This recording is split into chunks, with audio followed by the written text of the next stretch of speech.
여러분 안녕하세요. 경영학 원론, 경영자와 리더십에 대해서 알아보도록 하겠습니다. 자, 학습 목표는요, 우선 경영자가 무엇인지 설명할 수 있어야 됩니다. 두 번째, 한국은 이제 경제 발전에 따라서 경영자의 역할이 시대별로 변화되어 왔습니다.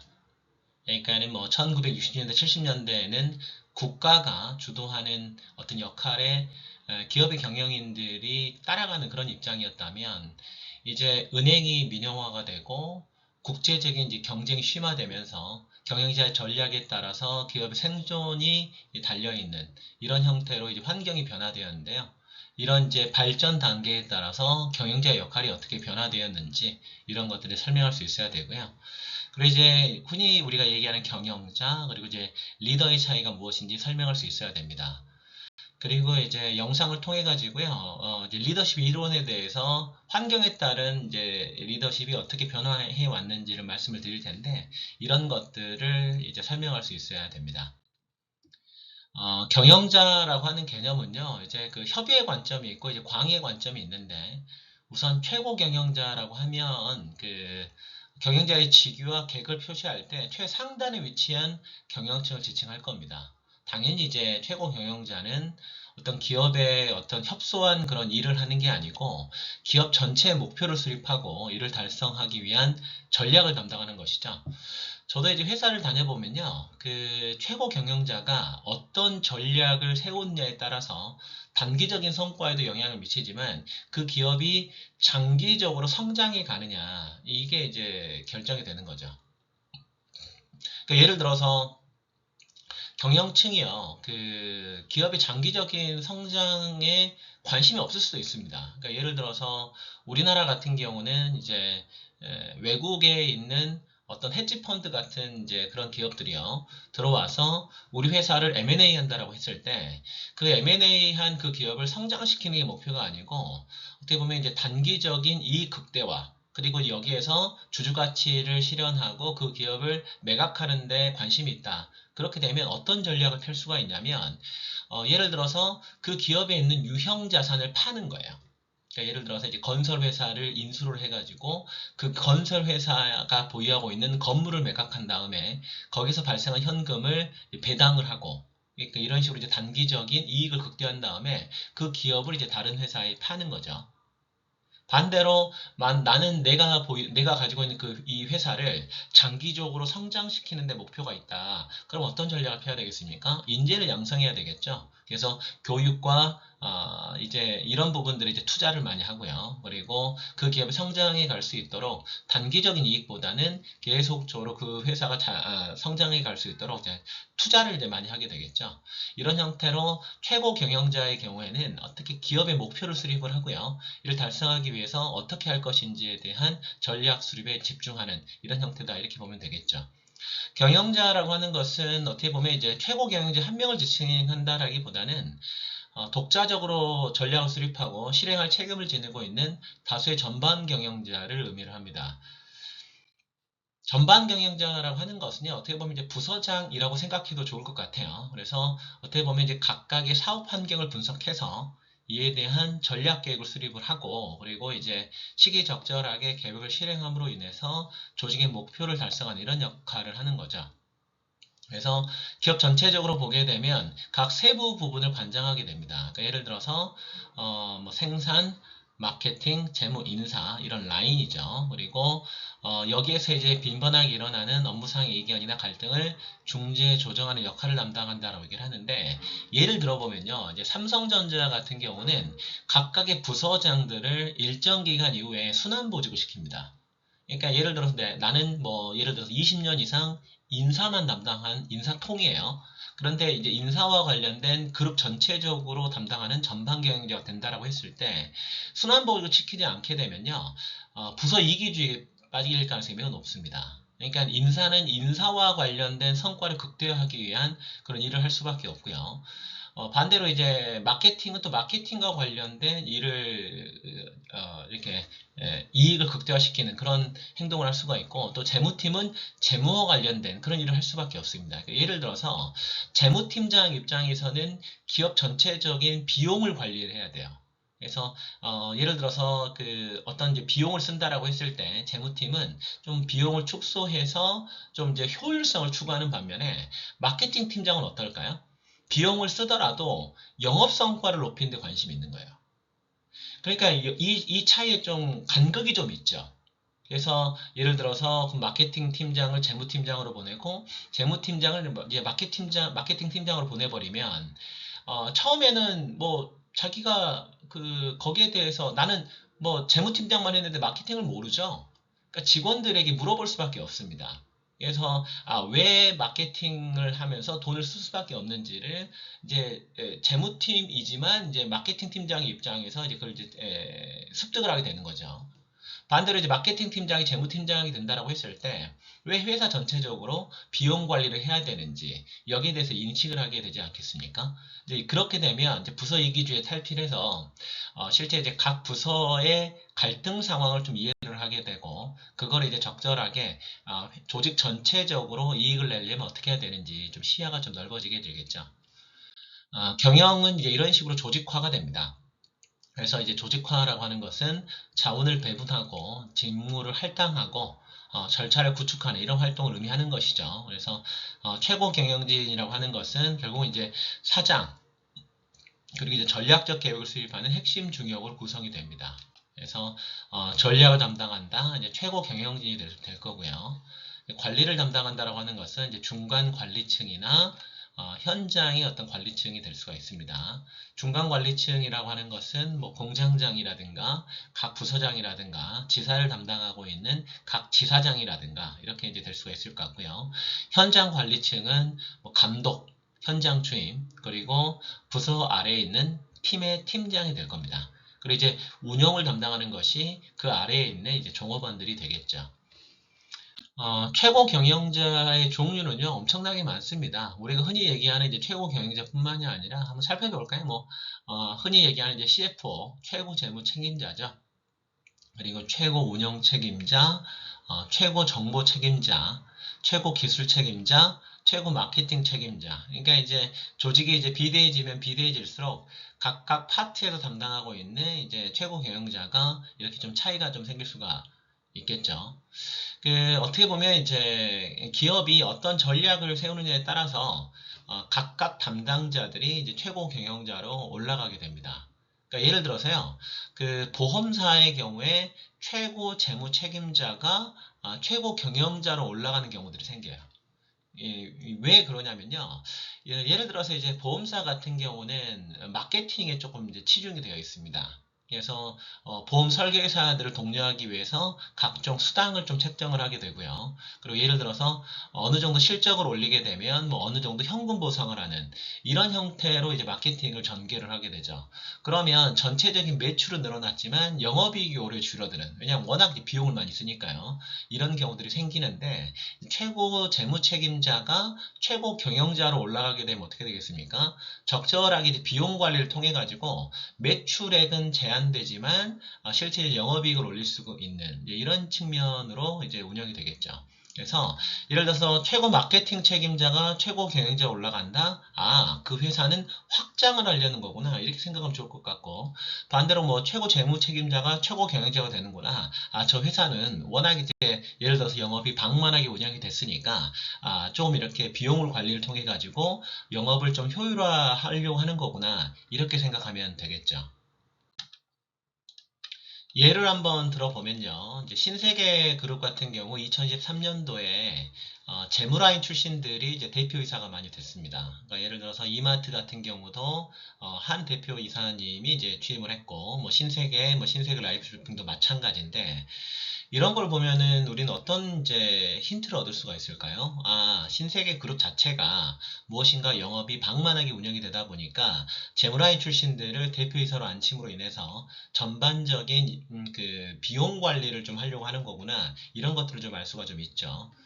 실제 이제 그 신세계 쪽에 그 회장님께서 사실은 좀 개인 취미생활처럼 회사를 운영한다라고 이제 비판을 많이 받고 있지 않았습니까? 그래서 정 회장님 같은 경우는 뭐 예를 들어서 그 이마트와 관련된 그런 이제 회사 자금을 통해 가지고요.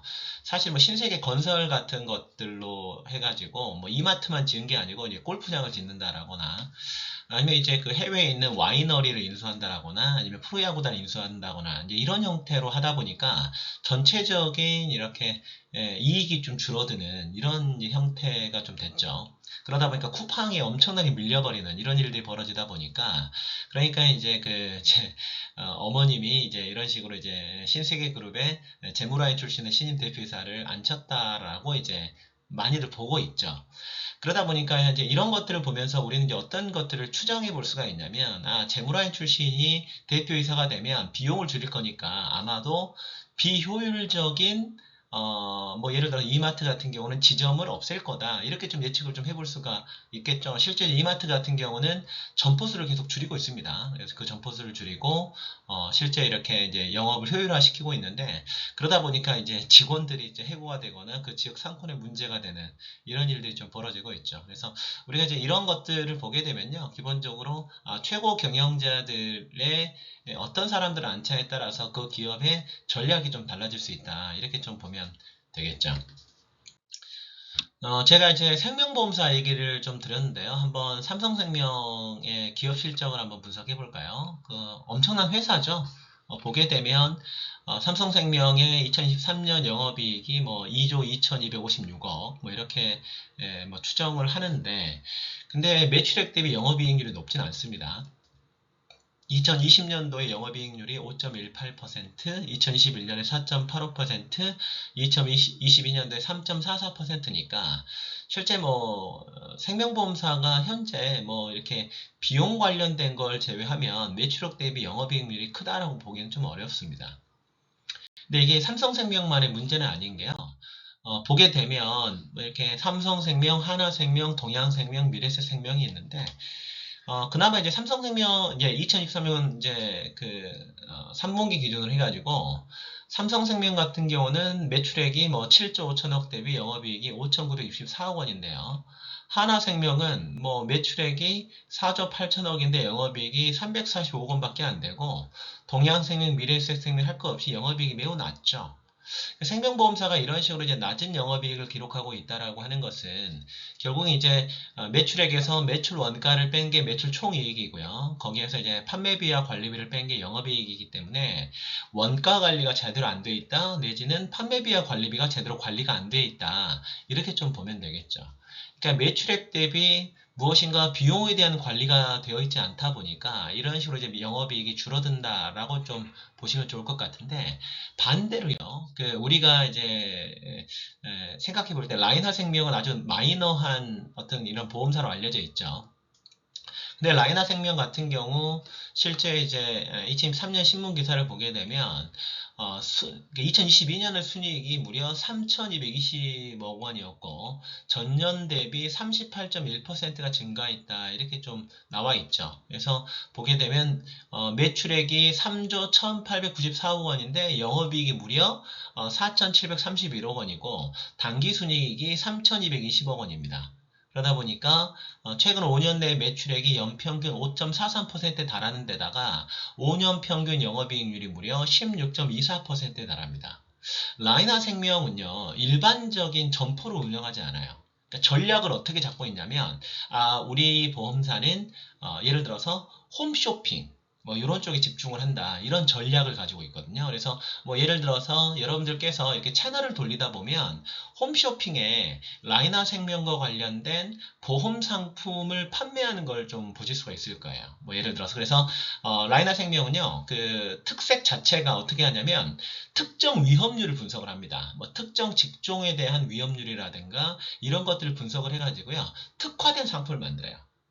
예를 들어서 주부 대상으로 암보험과 관련된 상품을 기획해서 판매를 한다든가 치아보험 있죠. 그 치아와 관련된 위험률을 분석해가지고 사실은 우리가 이제 치과 가기 겁나는 이유 중에 하나가 사실 이렇게 치과 치료에 대한 이제 비용 부담 때문에 그런 경우들이 많이 있거든요. 실제적으로 예전에 코로나 때 재난지원금 많이 이렇게 지급하지 않았습니까? 그때 치과 매출이 많이 늘었어요. 그때 이제 어르신들께서 이제 치과 치료를 재난지원금 가지고 많이 갔기 때문에 좀 그런 건데, 그런 형태로 조금 이제 비용 부담이 되어 있는 것을 잘 이제 캐치를 해가지고 위험률을 분석해가지고요. 여기에 따른 특화된 상품을 만들어서 판매를 하는 거죠. 그래서 일반적인 보험사의 그런 영업 점포를 확대한다 이런 전략이 아니라 실제 제한되어 있는 채널에 특화되는 상품을 판매해가지고 효율적인 비용 관리를 통해가지고 매출액 대비 영업이익률을 높이는 이런 형태로 개발을 하고 있죠. 그래서 그러다 보니까 영업이익률이 무려 16.24%. 그러니까 어떻게 보면 이제 경영진들의 영업 전략에 따라서 이런 형태의 되게 실속 있는 영업 전략을 편 겁니다. 뭐 여담이지만은 라이나생명 같은 경우는 직원들의 연봉도 정말 높아요. 그러니까 혹시나 관심 있는 분들은 한번 여기 한번 도전해보는 것도 좀 좋을 것 같은데, 실제 이제 라이나생명의 이제 포괄 손익계산서를 살펴보게 되면 사실 그 2022년도 보게 되면요, 영업수익이 3조 1,900억 원 정도 되는데 비용이 2조 7,360억 원 정도가 되니까 비용 관리를 상당히 잘하고 있다. 이렇게 우리는 좀 보실 수가 있을 겁니다. 자, 이런 형태로 이제 보게 되면요, 우리 경영자의 어떤 기본 자질을 보게 되면 한 세 가지 정도로 나눌 수가 있겠죠. 첫 번째는 전문성, 두 번째는 업무 역량, 세 번째는 이제 태도, 가치관으로 볼 수가 있을 것 같은데요. 전문성이라고 하는 것은 당연히 직무를 수행하기 위해서 전문가로서의 식견이 필요하겠죠. 그래서 어떻게 보면 지식도 필요하고 담당 업무에 대한 식견이 필요할 겁니다. 이런 것들이 이제 기반이 돼야 될 것 같고요. 그런데 이제 여기에 업무 역량이 이제 필요되겠죠. 그래서 우리 업무 환경으로 봤을 때요. 그래서 예를 들어 수학 분석을 할 때도 외부 환경에 기회 요인이 있고 위험 요인이 있지 않았습니까? 그래서 환경으로 봤을 때 우리 회사의 기회 요인이 뭐지? 위험 요인이 뭐지? 이런 것들을 식별할 수 있는 분석적인 어떤 능력이 필요할 것 같고요. 그리고 어떻게 보면 이제 기업을 전반적으로 장악할 수 있는 관리 능력이 포함될 겁니다. 그리고 이제 태도와 가치관도 중요한데 어떻게 보면 이제 문제 해결을 위해서는 어떻게 보면 좀 열정도 필요하고요. 그것을 실용적으로 좀 잘 듣고 해결하려고 하는 이런 이제 태도 가치관이 필요하겠죠. 경영자로서는 어떤 게 더 중요하다고 생각이 듭니까? 사실은 이제 위로 올라가면 올라갈수록 제가 볼 때는 업무 역량과 태도 가치관이 훨씬 더 중요하지 않느냐 이런 생각이 좀 듭니다. 전문성만 있는 분들이 사실은 이제 경영자가 돼버리게 되면 그 대리급 임원이 돼버려요. 그러니까는 사사건건 하위직에 있는 사람들에게 간섭을 하는 이런 식으로 되는 거죠. 그러니까 저도 이제 군 생활할 때 사실은 이제 어떤 부분들이 있냐면 저도 이제 소위 이제 전 중위 전역을 했기 때문에 중간 관리자였거든요. 근데 어떤 제가 이제 인사처에 있었는데 인사처장님이 어떤 분이냐에 따라서 사실은 그 중간 관리자가 하는 역할이 달라져요. 빨간펜 선생님이 있거든요. 빨간펜 선생님이 뭐냐면 전체적인 업무에 대해서 지시를 하는 게 아니고요. 맞춤법만 고치는 거예요. 정말 짜증이 나죠. 이런 사람들 만나면. 그러니까는 어떻게 보면 문서 작성이 문서 작성, 실제적으로 업무 역량이라든가 열정이라든가 이런 게 있는 게 아니고 그냥 문서만 이쁘게 만드는 그게 무슨 관리자입니까? 그런 게 아니라 실제 이제 우리가 일을 잘하는 것도 중요하지만 위로 올라가면 올라갈수록 실제적으로 약간은 좀 추상적인 어떤 그런 업무 역량이라든가 열정이라든가 이런 부분들이 훨씬 더 이제 중요한 영역이지 않느냐 이런 생각이 좀 듭니다. 그래서 이제 각 관리자층에게 요구되는 이제 업무와 기술 이런 것들이 좀 있겠죠. 그래서 어떻게 보면 이제 사무적 기술이라고 하면 어떤 특정 분야나 부서의 업무를 수행할 수 있는 이런 능력을 의미할 거고요. 대인관계 기술은 이제 사람들과 일할 때 의사소통 능력으로 좀 보시면 될 겁니다. 그래서 어떻게 보면 직원들을 코칭하고 동기부여를 통해서 사기를 진작을 하고요. 그리고 만약 그 직원이 충분한 능력이 있다. 그럼 이제 권한을 적절하게 위임할 줄도 알고 훈련시키고 지도와 지원을 하는 이런 것들이 이제 대인관계 기술이 될 거고 개념적 기술이라고 하는 것은 결국은 조직에 대해서 큰 그림을 제시를 하는 거죠. 그리고 이제 이건 앞으로 우리의 비전은 이거기 때문에 이걸 해나가기 위해서 어떤 식으로 자원을 우리가 관리해 갈 건지에 대해서 이런 것들을 좀 제시해 줄 수 있는 그런 능력이 될 겁니다. 그래서 무엇인가 계획하고 조직화하고 그리고 의사결정하고 전반적인 부서 간의 갈등을 조정할 수 있는 이런 부분들이 어떻게 보면 개념적 기술이 되겠죠. 일선 관리자의 경우에는 사실은 대인관계 기술이나 개념적 기술보다는 사무적 기술이 훨씬 더 중요할 겁니다. 이제 중간 관리자로 올라가게 되면 훨씬 더 이제 대인관계 기술에 대한 중요성이 커질 거고요. 최고 경영자로 가게 되면 대인관계 기술뿐만이 아니라 실제 전반적인 조직에 대한 실제 비전을 제시할 수 있는 이런 이제 개념적 기술이 훨씬 더 이제 중요하게 되겠죠. 그래서 우리가 이제 처음에는 일선 관리자 시작하지만 위로 올라가면 올라갈수록 실제 이제 대인관계 기술과 개념적 기술이 중요해진다. 그래서 전체적으로 보게 되면요, 실제 독서량이 참 중요한 것 같아요. 다양한 내 분야에 따른 어떤 그런 부분뿐만이 아니라 실제 전반적인 능력, 직원들을 좀 동기부여시키거나 좀 전체적인 플랜을 만들 수 있는 이런 기술이 올라갈수록 필요해진다. 이렇게 보시면 되겠죠. 우리가 이제 시대 변화에 따라서 일단 한국 경영자들의 이제 역할이 조금 이제 변화되고 있는 것이 사실입니다. 실제 1960년대, 70년대에는요, 이제 정부가 기업 전략의 결정자였죠. 그리고 사실은 정부가 기업이 실제적으로 어떤 상품을 만들고요. 그리고 수출할 수 있게끔 만들어줬습니다. 그러니까 사실은 우리나라는요, 사실은 자유무역 신봉한 그런 나라가 아니에요. 되게 폐쇄적인 그런 나라였습니다. 예를 들어서 우리나라 자동차 산업이 발전될 때까지 외국 차량들이 거의 수입되지 않았어요. 특히 일본차 같은 경우는 수입되지 않았거든요. 그럴 정도로 자국 산업을 보호했죠. 그리고 근로자의 월급을요 정말 낮게 이런 식으로 책정을 했고 뭐 노조 활동 자체를 뭐 엄청나게 탄압을 한. 그래서 어떻게 보면요 기업이 성장해가는 과정에서는 나라가 사실 기업 활동을 보장해줬다 이렇게 좀 보면 됩니다. 그런데 이제 1980년대 이후로 대통령 직선제가 되고요. 노동자들의 권리가 이제 보호가 되기 시작하면서 경제가 이제 성장을 하게 되는 거죠. 그렇게 되면서 물가도 오르고 이제 노사 갈등이 증폭됐죠. 어쩔 수 없습니다. 사실은 그동안 워낙에 이제 노동자들의 권리를 탄압하는 이런 상황이었었기 때문에 당연히 이렇게 이제 노조 쪽에서 이제 파업을 하고 임금 인상을 요구를 하고 그래서 어떻게 보면 이제 이때는 경영자들이 갈등을 중재하고 이제 조정하는 그런 역할을 했죠. 그리고 이제 1990년대에 들어서 공정거래 제도가 시행이 되고요. 독과점과 관련된 부분들에 대한 이제 폐해 이런 것들을 이제 실제 이제 제도적으로 막았죠. 그리고 금융이 자율화가 되고 은행이 이제 민영화가 됐죠. 그래서 자금을 어떤 식으로 조달을 하고 공정거래와 관련돼서 어떤 식으로 해야 될지 그래서 현재 자체는요 이제 글로벌 시장에서 싸우지 않습니까? 그래서 한국 경영자들이 실제 어떤 나라에서 어떤 사업을 해야 될지에 대해서 전략을 잘 세우고요. 지금은 성과만 내는 것이 중요한 게 아니라 글로벌 시민으로서 실제 이제 글로벌 룰이 있죠. 환경을 보호하고 그리고 노동자들의 권리도 보호를 하고요. 그리고 이제 그 기업의 지배구도 투명하게 하는 이런 이제 공정한 룰 하에서 기본적으로 경영 전략을 세워야 되기 때문에 그런 형태로 이제 경영자의 역할이 좀 바뀌어가고 있다 이렇게 좀 보시면 됩니다. 실제 그 사람들이요, 경제가 성장하고 소득이 늘어나면서 추구하는 것에 차이가 생길 수밖에 없습니다. 그래서 예를 들어서 이제 매슬로우의 욕구 5단계가 있죠. 그러니까는 이제 생존에 대한 욕구, 안전에 대한 욕구, 사랑, 존경, 자아실에 대한 욕구가 있다라고 생각을 하는데 1960년대만 하더라도 우리나라 사람들은 생존이 주요 목표였을 겁니다.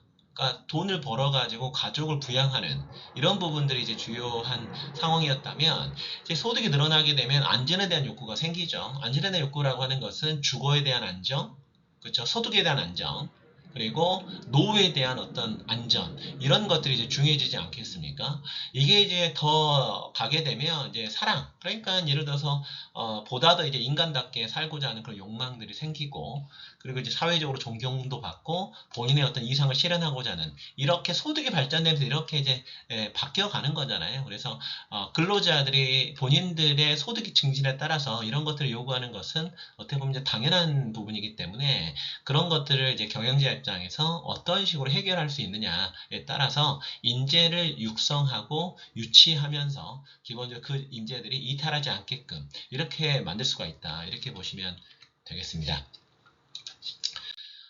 이제 리더십에 대해서 좀 말씀을 좀 드리면요.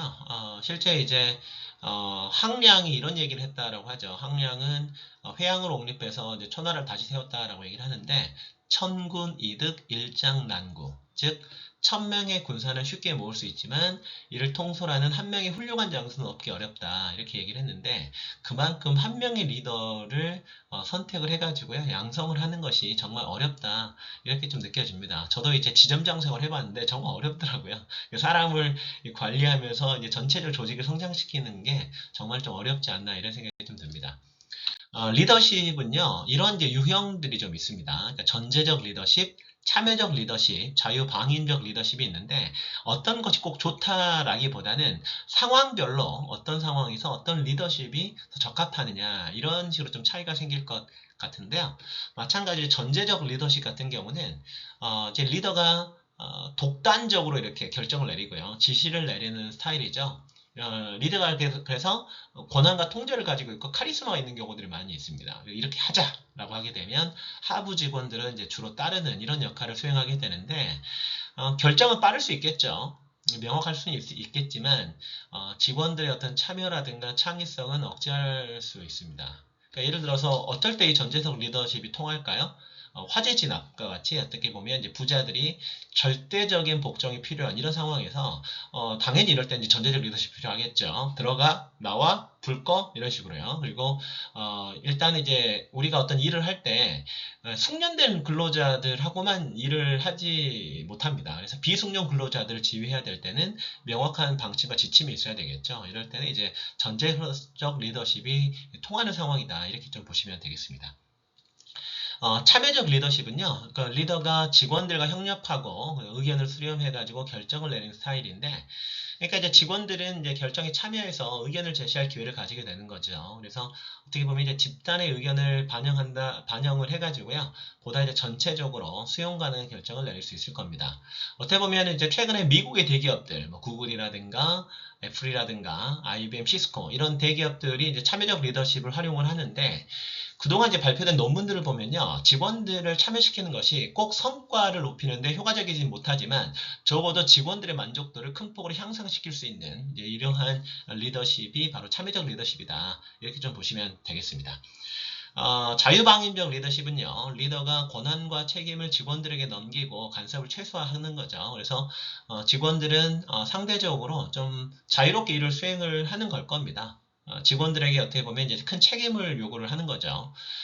예를 들어서 이제 경영자들이 의사나 교수와 같은 전문직을 상대할 때 가장 효과적일 수 있는 리더십이 자유방위적 리더십이다. 이렇게 좀 보시면 되겠죠. 그러니까 저 같은 경우만 하더라도 어떤 프로젝트를 맡아가지고 제가 하는 게 낫지 누구 지시받아서 일을 하는 거는 저는 효율성이 좀 떨어지더라고요. 그래서 각각의 어떤 상황별로 리더십의 유형이 다르다. 이렇게 보시면 되겠습니다. 리더십은 참 중요합니다. 예를 들어서 이제 서울리 허드슨 강의 기적 이건 실제 영화인데 이거는 이제 실화를 바탕으로 영화를 만든 거죠. 보게 되면 이제 미라클 언더 허드슨이라는 이름으로 유명한데요. 어떻게 보면 이제 여객기의 비상 착륙 중에서 가장 유명한 성공 사례로 보시면 될 겁니다. 실제 이제 저도 이제 공군에 이렇게 복무를 했는데요. 저희가 이제 베트반이라고 있어요. 베트반이 뭐냐면 그 좀 잔인하긴 하지만 비행기가 그러니까 전투기가 이렇게 훈련을 하지 않습니까? 그 전에 새떼들을 쫓아요. 총을 가지고요. 죽이기도 합니다. 왜냐하면 그 새떼들이 그 어떻게 보면 전투기의 어떤 엔진이라든 이런 식으로 빨려 들어가게 되면 새도 죽지만은 이제 전투기가 매우 위험해지거든요. 비상착륙, 그러니까 엔진이 꺼져버릴 수가 있으니까.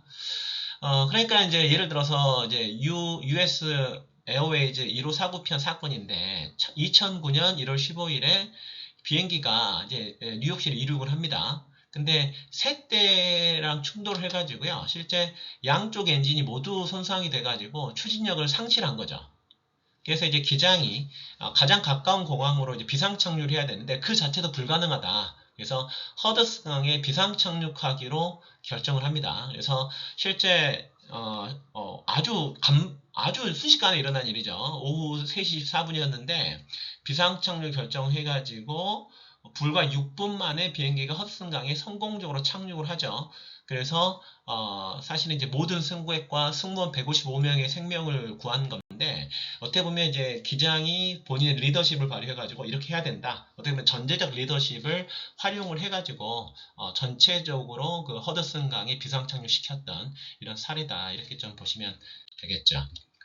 리더십의 유형은 이렇게 됩니다. 그래서 전체적 리더십에 가까울수록 일단 그 상사 중심적인 이런 리더십을 보시면 되겠죠. 그래서 관리자가 어떤 결정을 내리고 설득을 하고 어떻게 보면 질문을 수행하는 이런 상태에서 점차 이제 오른쪽으로 가면 갈수록 자유방임적으로 가는 거죠. 그래서 종업원 중심적인 리더십으로 이제 가게 되는 거니까 실제 관리자의 역할이 줄어들고 직원들의 의사가 강해지는 이런 측면이다. 이렇게 보시면 되겠습니다. 자, 그래서 이제 첫 번째 영상 마무리하면서요. 다음과 같은 상황을 한번 생각해 보면 좋을 것 같아요. 그래서 경영자가 가져야 될 자질 혹은 능력에는 어떻게 보면 이제 전문성이라든가 역량이라든가 태도, 가치관이 포함이 되는데 이걸 고려했을 때 국내 또는 해외에 걸쳐 가지고 가장 이상적인 경영자는 누구라고 생각하는지 한번 정리해 보면 좋을 것 같고요. 이 세 가지 자질 중에서 사실은 어떻게 보면 이제 경영자의 조직 내 위치라든가 기능이라든가 혹은 산업에 따라서 이 자질들이 어떻게 좀 달라질 수 있는지 한번 정리해 보시면 좋을 것 같습니다. 자, 첫 번째 영상 마무리하겠습니다.